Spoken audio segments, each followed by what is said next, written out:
Então, esta comunicação aos membros do Seminário de Filosofia Online tem por origem uma carta que eu recebi do aluno Bernardo Vieira Emerick, ao qual muito agradeço. Ele escreve o seguinte: Caro Olavo, já faço parte do grupo de seus estudantes online do seminário. Estou gostando bastante, especialmente daquela exposição imensa em áudio, 6 horas. Eu tenho uma sugestão a fazer, mas não sei se seria possível ou do seu interesse. O que você acha de criar um curso de História da Filosofia no seminário? Eu imagino que todos os documentos que entraram no site, muitos estarão relacionados ao tema. Sei também que você tem a coleção História Essencial da Filosofia, porém esta é muito genérica, ao que me parece. A minha sugestão é mais da linha do estudo sistemático da obra dos grandes filósofos. Seria uma história essencial prolongada, curso sobre Platão, Aristóteles, etc, etc. E aí vai. Quer dizer, deixe-me exemplificar. Poderia haver um curso de umas 20 aulas, de umas 2 horas cada, expondo o pensamento platônico mais pormenorizadamente, quase como o trabalho do Mário sobre o diálogo Parmênides. Esses cursos seriam realizados ao longo de alguns anos. Depois de completo, seriam um substituto aos cursos de filosofia que se encontram nas universidades, com 2 diferenças. A qualidade da exposição, que não seria mera reprodução do texto, mas é uma exposição experimental do seu conteúdo, e a qualidade dos autores. E assim vai. Então, eu agradeço muito a sugestão. É uma coisa que já é uma ideia que já estava, como é que se diz, mais ou menos assim no ar, e que essa carta acabou de condensar. Então, a resposta à sugestão do Bernardo é: sim, nós vamos fazer exatamente isso. Exatamente o que você sugeriu. Só que eu vou ter que fazê-lo do meu modo. Tá certo? E, em primeiro lugar, um curso de filosofia, ele não pode, por si, ter uma estrutura histórica. Existem várias maneiras de você abordar a filosofia histórica, é somente uma delas, tá certo? Mas existe todo um lado, vamos dizer, de formação. Quer dizer, você tem que equipar o aluno para que ele possa fazer suas pesquisas, suas investigações por conta própria, e isto, uma exposição histórica não o ajudará. Então nós temos que dar também este lado, por assim dizer, metodológico. Então temos já 2 perspectivas, tem a histórica e tem a metodológica. Mas existe a outra, que é a mais importante, que seria a abordagem aporética, a abordagem por problemas. Você vai pegar a filosofia por certos problemas. Tá certo? E tem, finalmente, o 4º aspecto, que para mim é o mais importante, que é o aspecto propriamente pedagógico e educacional. Quer dizer, Platão já considerava que filosofia e educação são a mesmíssima coisa, e quanto mais tempo passa, mais eu vejo que ele tinha toda a razão. Tá certo? Então, é o lado propriamente pedagógico. Quer dizer, que se refere, vamos dizer, à formação da personalidade do filósofo, da personalidade do estudante. Tá certo? Um pouco na linha do que está no livro do Antonin Saint-Pierre, La Vie Intellectuelle, que é um livro que, vamos dizer, é considerado básico, é um livro que inspirou todos os cursos que eu dou na minha vida, tudo baseado naquilo. Aquilo foi o pontapé inicial. Se não existisse esse livro, acho que eu nunca teria chegado a dar cursos. Ali está dada a razão, né, de eu dar esses cursos. E a razão é a seguinte, é que a inteligência que vai estudar, que vai ler Platão, etc, etc, que vai discutir esses problemas, não é, vamos dizer, uma entidade separada da sua pessoa, é a sua própria pessoa, quer dizer, é o centro da sua consciência. Não faz o menor sentido você tentar ensinar um monte de coisa sobre a história da filosofia, ou mesmo sobre a técnica filosófica, que vai permanecer, se isso vai permanecer periférico, se isso vai ser uma casca que recobre uma personalidade que, na base, permanece inalterada. Quer dizer, você vai ter a personalidade do homem vulgar, e em cima você tem uma máscara de filósofo. Isso é exatamente o que acontece com praticamente todos os estudantes de filosofia no Brasil. Quer dizer, eles podem ter conhecimentos de filosofia, mas eles não têm a personalidade do filósofo. E essa personalidade é que é o instrumento, é a chave com que você vai entender tudo. Tá certo? A partir do momento que define a filosofia como busca da sabedoria, quer dizer, isto tem que ser o objetivo central da sua vida e o eixo de todas as suas ações, decisões, escolhas, etc, etc. Ou seja, você tem que se fazer da sua personalidade inteira, da sua alma inteira, um instrumento de elucidação. Quer dizer, não é que você vai se empenhar na busca da verdade, você vai ter que ser a busca da verdade. Tá entendendo? E você vai ter que sobrepor isto a todos os demais valores e critérios, até critérios religiosos. Você vai ter que, o que você absorver da religião, você vai ter que absorver por este meio. Quer dizer, é a filosofia que vai interpretar a religião e não jamais ao contrário. Se você fizer ao contrário, então não precisa da filosofia. Tá certo? Porque o problema essencial da filosofia é o da inteligibilidade, quer dizer, do entendimento e da transparência. É o problema de você enxergar claro. Tá certo? Isso significa que os textos da religião você vai ter que fazer exatamente a mesma coisa. Agora, se você já vem, vamos dizer, com uma carga, né,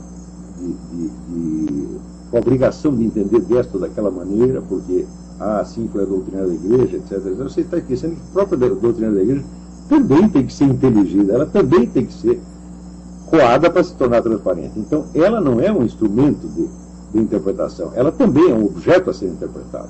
Entendeu? E você pode tomá-la, caso você seja cristão, vamos dizer, como baliza. Quer dizer, que em última análise, as conclusões que você chegar devem coincidir com a doutrina da igreja, desde que você entenda essa doutrina. Né? Então, mas não é para usar a religião como um molde prévio, isso jamais. Se é para fazer isso, nem estudo filosofia. Né? Então, o instrumento cognitivo não é a sua inteligência. Quem vai conhecer não é a sua inteligência, quem vai conhecer é você. Tá certo? Então, este é o primeiro problema. Quer dizer, quem sou eu, o que eu estou fazendo aqui, qual é a responsabilidade que eu tenho nisso e onde é que eu quero chegar. Se você não acredita, aí temos que dizer aquela coisa que já dizia Hegel. Hegel, sob muitos aspectos, era um charlatão, mas sob outros aspectos era um filósofo magnífico, dominava a filosofia e sabia o que era. Quer dizer, se você não acredita na possibilidade de você tornar o real inteligível, na máxima medida possível, nem entre nisso. Se você não acredita na força da inteligência humana, nem comece. Tá certo? Então, a filosofia é incompatível com a modéstia e com a timidez intelectuais. Você tem que estar disposto a furar as questões e dizer esta opacidade não vai me resistir. Eu vou furar isso aqui e vou entender de que se trata. Tá certo?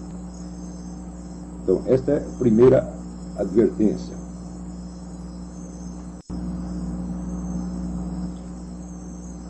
Prosseguindo.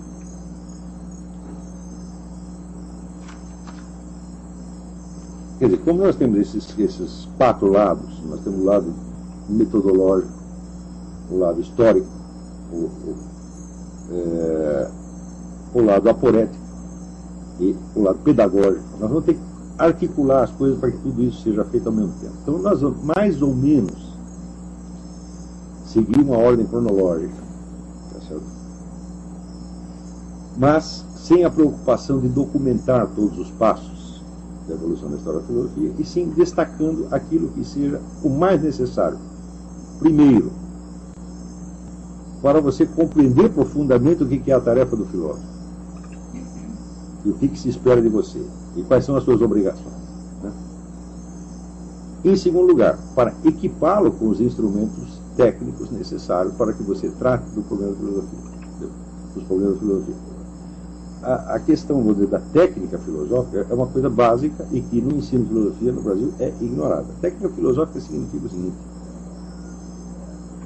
ela responde à seguinte questão: como que eu devo atacar os pontos obscuros para torná-los claros? É a técnica da inteligibilidade, é a técnica do enxergar claro. E existe, evidentemente, ao longo de 2.500 anos, né, uma série de procedimentos técnicos que são mais ou menos consagrados. E esse você tem que dominar, você tem que saber o que, né, como é que Platão ou Aristóteles trataria tal problema, por onde eles atacariam, que precauções eles tomariam, como é que encaminhar a investigação do negócio e quais são, vamos dizer, os limites e possibilidades que estariam nas conclusões que eles iam tirar. Tá certo? Então, eu acredito, pessoalmente, que a filosofia é um conhecimento extremamente rigoroso, extremamente certo. Tá certo? extremamente verdadeiro, mais verdadeiro do que qualquer ciência, mesmo porque a inteligibilidade de qualquer ciência depende da análise filosófica que você faça dela. Então, você entender um único termo científico, né, e saber a que ordem de realidade ele corresponde, se é que existe uma realidade correspondente, e quais são as várias gradações de realidade e irrealidade comportadas no termo científico, é a única maneira de você realmente compreendê-lo. Isso quer dizer que se você não é capaz de fazer esta análise filosófica de qualquer termo científico, você não sabe do que está falando. Então, esse é o mesmo que eu queria dizer. Toda a atividade científica, sem a análise filosófica dela, é uma coisa ininteligível. É apenas uma, vamos dizer, uma manipulação técnica, né? Mais ou menos como se você ensinasse um macaco a dirigir automóvel. O macaco pode aprender a dirigir automóvel, mas ele não pode entender os princípios do motor à explosão. Isso aí não adianta explicar que ele não vai entender. É certo? Então, não é só você saber dirigir automóvel, mas você saber por que ele anda, afinal de contas. Né? Então, nós podemos encarar o conjunto da ciência como se fosse um conjunto de equipamentos. E esses equipamentos, nós podemos fazê-los funcionar, por um lado, que é o que se faz na prática diária de investigação científica. Tá, mas nós podemos exigir algo mais, que é entender por que aquilo funciona e se funciona efetivamente. Né? Então, seguindo essa, vamos dizer, seguir a ordem cronológica tem uma certa vantagem, tá certo?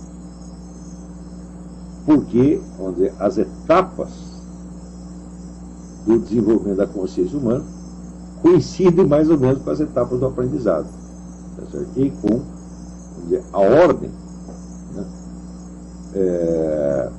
da formação da certeza humana, tal como está explicado no livro A Teoria dos Quatro Discursos. É isso.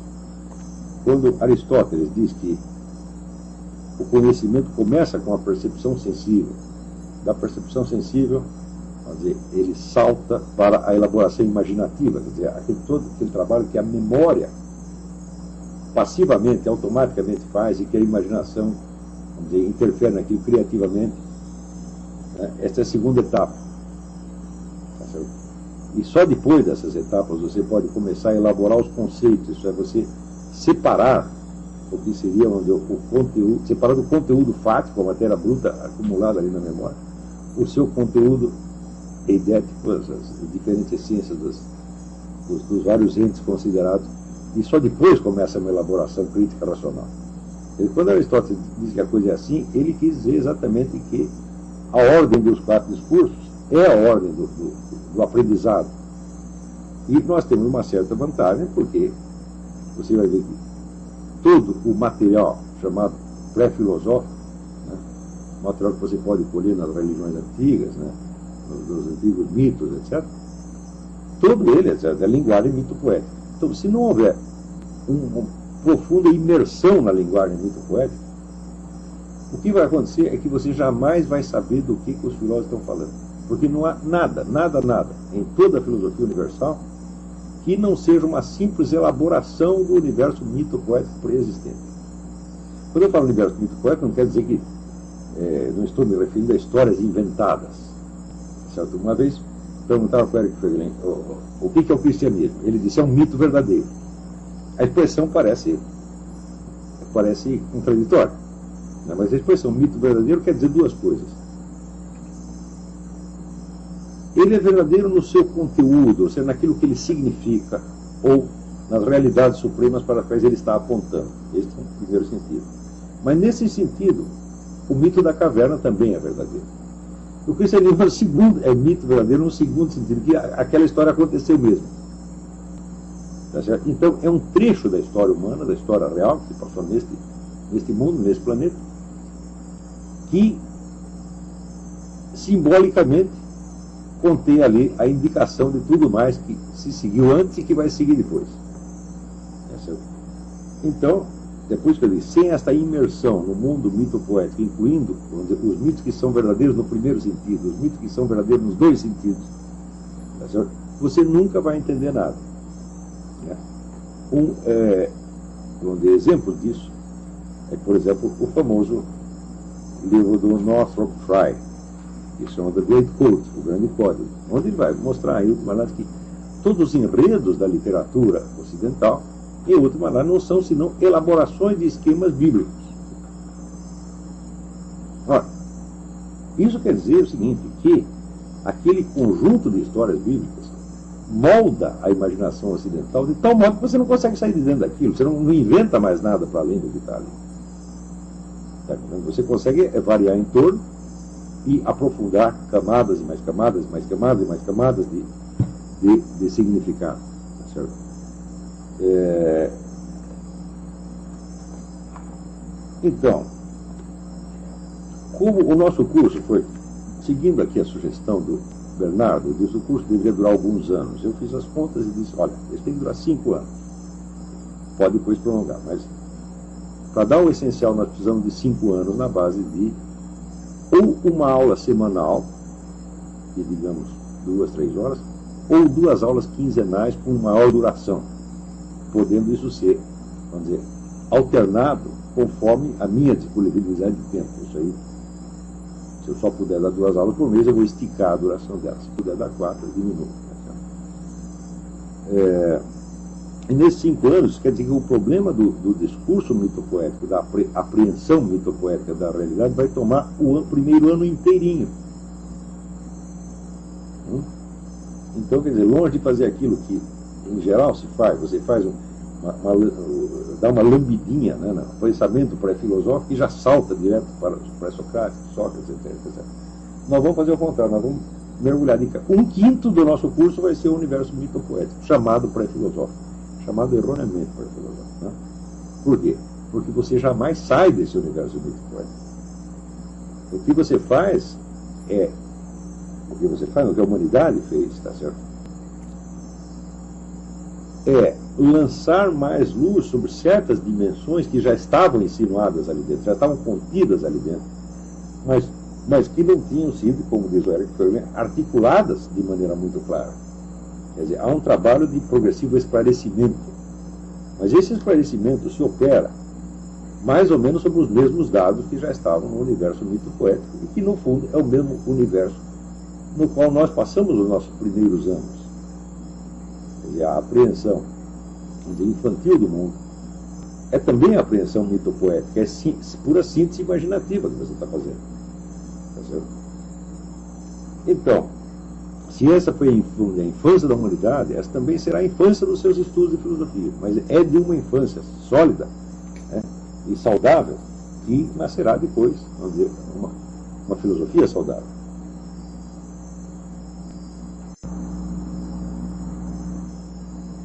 Vamos dizer, a estrutura material desse curso, quer dizer, os princípios de organização dele, como que nós vamos dizer, como que será a intercomunicação entre os alunos, qual é a periodicidade certa, os horários certos, como vai ser a interatividade na medida do possível, tudo isso vai ser resolvido depois pelos responsáveis técnicos por essa parte, tá certo?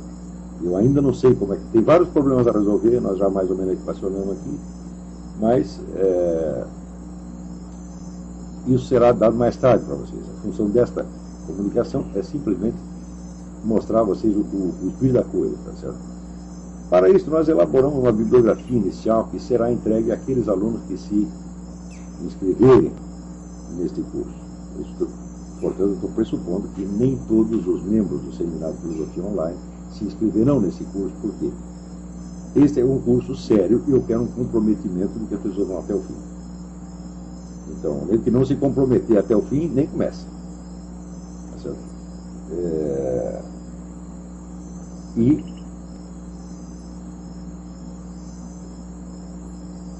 mais tarde, quando esse curso estiver completado, é claro que esse material todo do curso pode ficar aí à disposição, mas eu não creio que esse seja um curso que você possa acompanhar somente pelas gravações.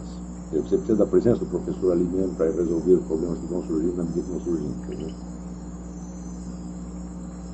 Então, esta bibliografia, ela evidentemente, ela é um conjunto de leituras mínimas que você terá que fazer, e você, para cada aula, você vai ter que comparecer com o texto lido e bem lido. Claro que eu vou colocar isso dentro de uma quantificação razoável, né? Digamos que fosse algo como 30 ou 40 páginas por semana. É muito pouco, na verdade, mas como eu sei que as pessoas têm pouco tempo, é o que nós vamos poder fazer. E nós vamos analisar certos problemas com uma tremenda seriedade, como jamais se fez em nenhuma universidade brasileira. Não se fez e nem se fará. Tá certo? Quer dizer que nós vamos procurar puxar o que de melhor existe sobre aqueles pontos, sobre aqueles problemas, melhor e subentende, inclusive, vamos dizer, uma atualização com o estado atual das investigações, quer dizer, o status questiones, até onde chegou, qual é o ponto em que está. Claro que a bibliografia é somente dos textos que nós vamos ler para as aulas, mas isso não é toda a bibliografia do curso, evidentemente, né? A bibliografia incorporará também uma série de obras de consulta e a abertura para algumas centenas de publicações periódicas especializadas, nas quais você pode, de vez em quando, procurar uma informação ou outra aqui, ou uma atualização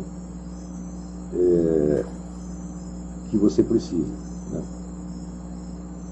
O objetivo final do curso é habilitar as pessoas a fazer análises muito rigorosas da própria realidade, obtendo o máximo de transparência, o máximo de luminosidade que até o ponto em que você chegar às investigações é possível alcançar.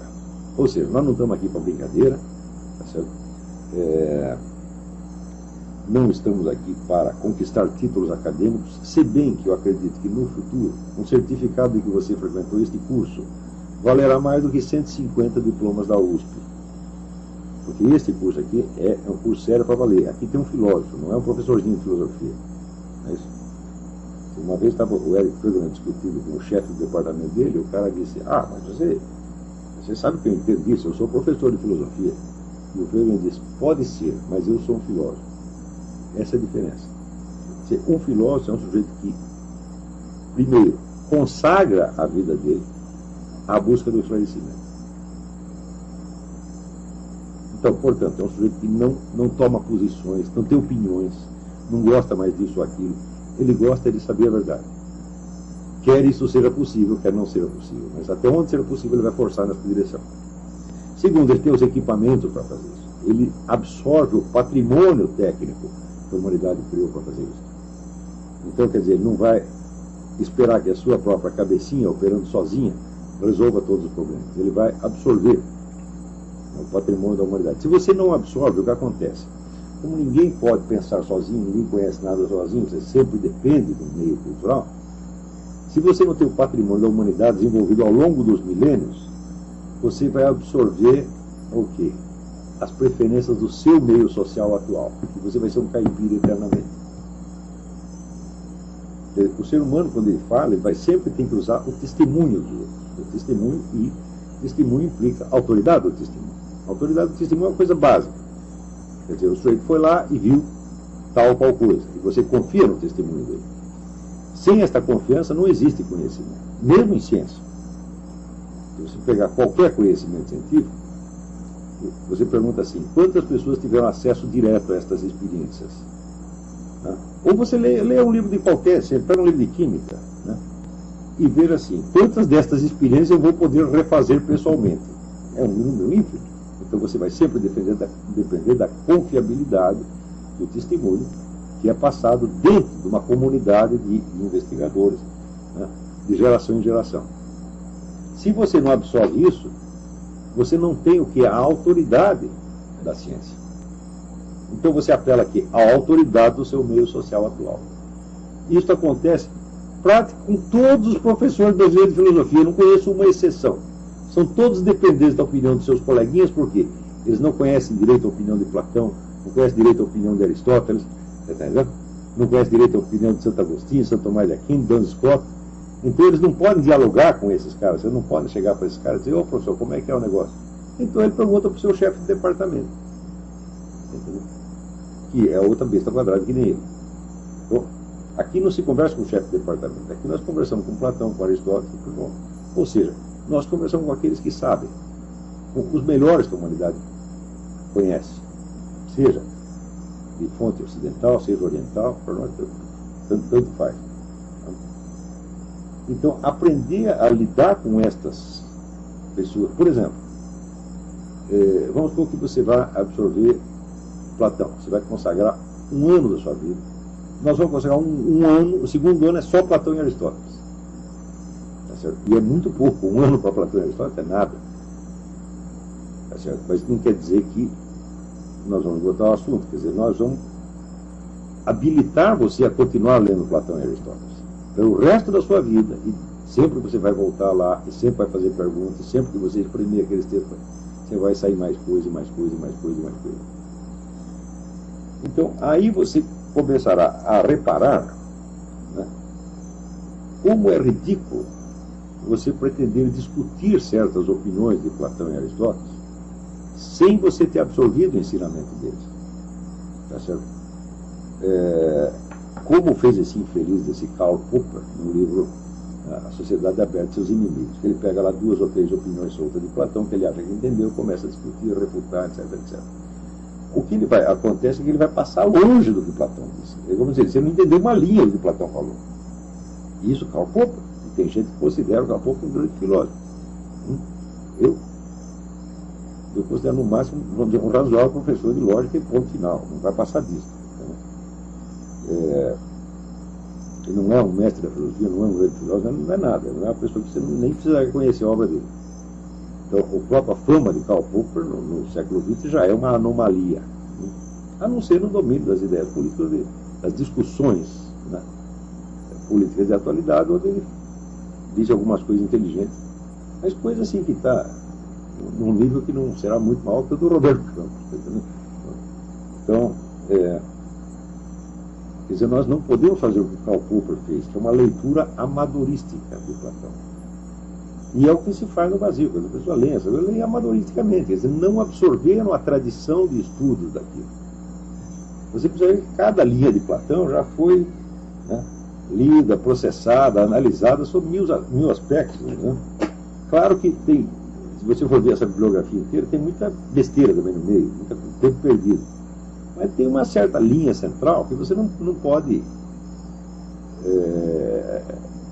não pode ignorar. Tá certo?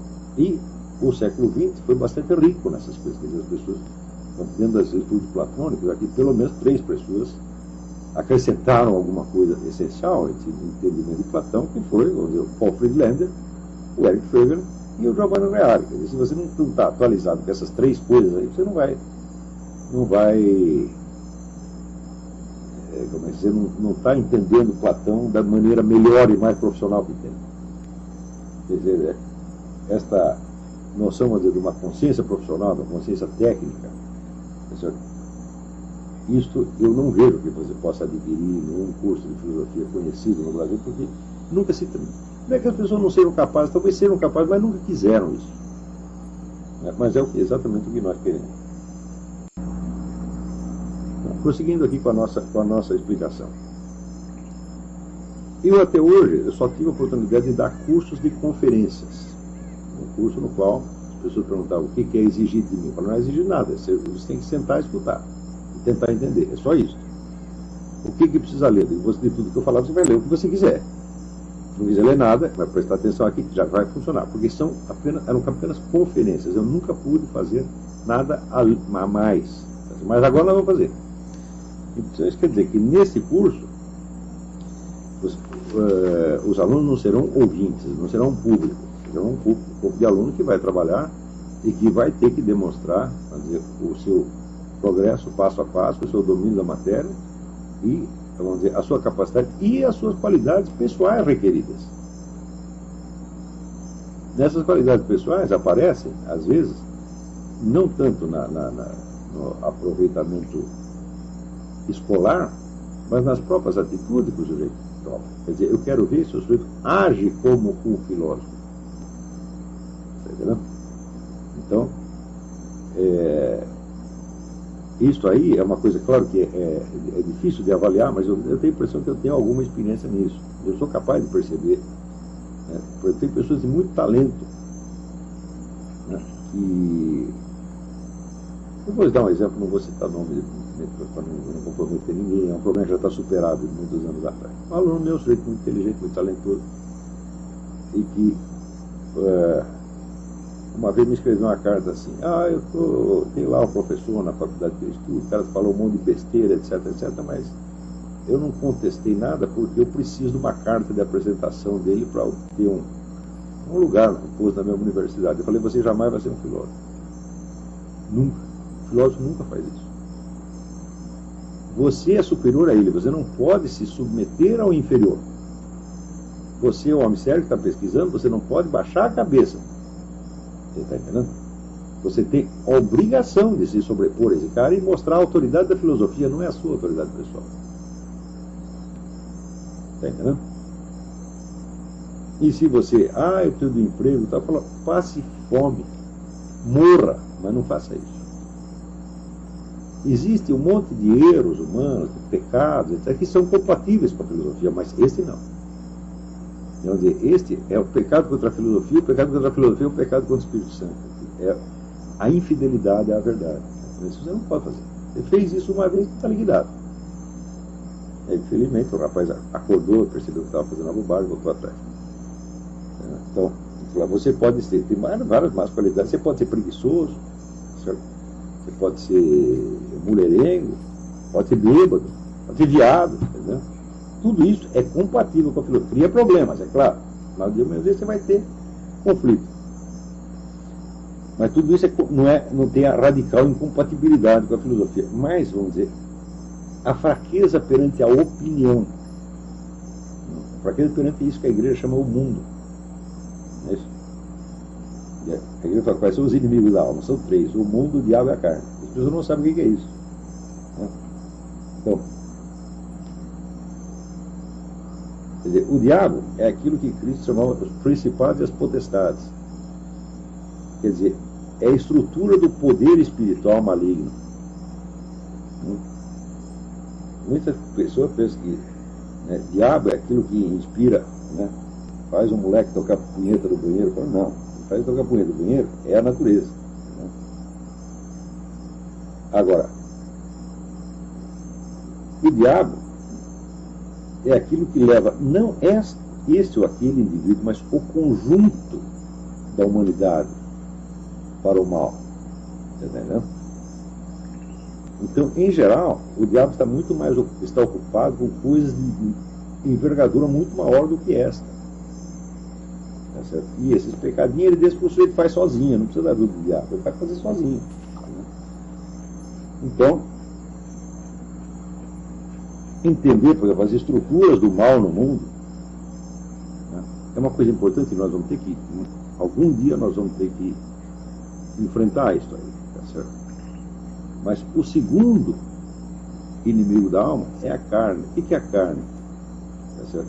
A carne é aquele pedaço seu que diz que você existe. Você acredita que você existe. A prática da filosofia lhe mostrará, meu filho, que você só existe no seu confronto com a infinitude. Você só existe, vamos dizer, como uma contrapartida pequenininha daquilo que o Hegel chama o fundamento da existência. Se não tem fundamento da existência, não tem consciência pessoal, então, como diz, não tem identidade nenhuma. Então, quando o Leibniz pergunta por que existe o ser e não antes o nada, tem muita gente que trata dessa questão. Mas, pare para pensar o seguinte: por que você existe?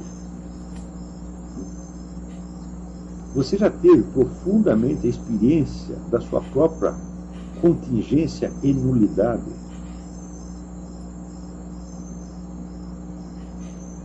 É assim que você vence o desafio da carne. Porque a carne é onde concentra o seu corpo. Não é isso? E onde concentra o seu corpo, você acha que é você que está ali. E a continuidade do seu corpo lhe dá uma ilusão de continuidade substancial da sua psique, do seu pensamento, etc, etc. Né?